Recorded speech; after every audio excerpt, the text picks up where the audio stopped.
ওমর রে, আল্লাহ রাব্বুল আলামিন আমার কাছে যে ওহী নাজিল করেছেন সেই ওহীর আয়নায় আমি তোমার ঈমানকে জাস্টিফাই করে দিলাম। সেটা হলো এখনো তোমার ঈমান পরিপূর্ণ দরজায় পৌঁছায় নাই। সম্মানিত হাজিরিন, একবার ওমর রাদিয়াল্লাহু তাআলা আনহু রাসূলকে এসে বলছেন, ওগো রাসূল, আমি আপনাকে সব কিছু থেকে ভালোবাসি, ইল্লা মিন নাফসি, শুধুমাত্র আমার যে জীবনটা, আল্লাহ যেই জীবনটা দিয়েছেন, এই জীবনটা ছাড়া যা দিতে বলবেন আমি সব আপনার জন্য কোরবানি করে দিতে পারি, সব। রসুলের জবাবটা কি ছিল? সন্তুষ্ট হওয়ার দরকার না যে আমি সব কোরবানি করব, শুধু আমার জীবন ছাড়া।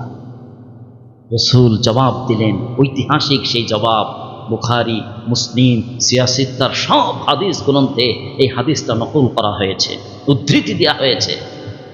রসুল জবাব দিলেন, ওমর, তোমার জীবন থেকে, সন্তান থেকে, সন্ততি থেকে, সহায় সম্পত্তি, সব কিছু থেকে আমাকে ভালোবাসা দিয়েছ, কিন্তু বলেছ আমার জীবন থেকে, শুধু জীবনটা বাদে সব কিছু থেকে আপনাকে বেশি ভালোবাসি। ওমর রে, আল্লাহ রাব্বুল আলামিন আমার কাছে যে ওহী নাজিল করেছেন সেই ওহীর আয়নায় আমি তোমার ঈমানকে জাস্টিফাই করে দিলাম। সেটা হলো এখনো তোমার ঈমান পরিপূর্ণ দরজায় পৌঁছায় নাই। তুমি যদি তোমার ঈমানকে পূর্ণ মাত্রায় নিতে চাও, পরিপূর্ণ কামেল ঈমানদার হতে চাও, এই মুহূর্তে সবার সামনে দ্ব্যর্থহীন চিত্তে ঘোষণা দিয়ে দাও, জীবনের সব কিছু থেকে, মাতা পিতা, ভাই বোন, সন্তান সন্ততি, আমার যত সহায় সম্পত্তি, এর সাথে সাথে ঘোষণা দিয়ে দাও, ওগো রাসূল, আমার নিজের প্রাণ আর জীবন থেকেও আমি আপনাকে ভালোবাসি। তা না হলে তোমার ঈমান পরিপূর্ণ হবে না।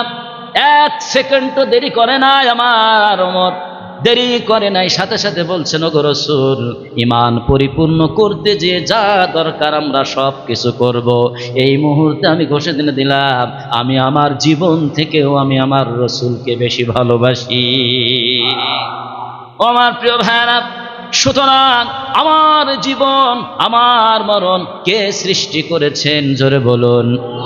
সুতরাং এই জীবন যদি আমার রাসূলের জন্য, এই দিন ইসলামের জন্য যদি কুরবান করার প্রয়োজন হয়, দ্ব্যর্থহীন চিত্তে রাসূলের জন্য, দিন ইসলামের জন্য কুরবানি করে দিতে হবে।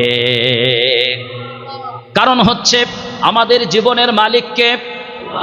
আওয়াজ করে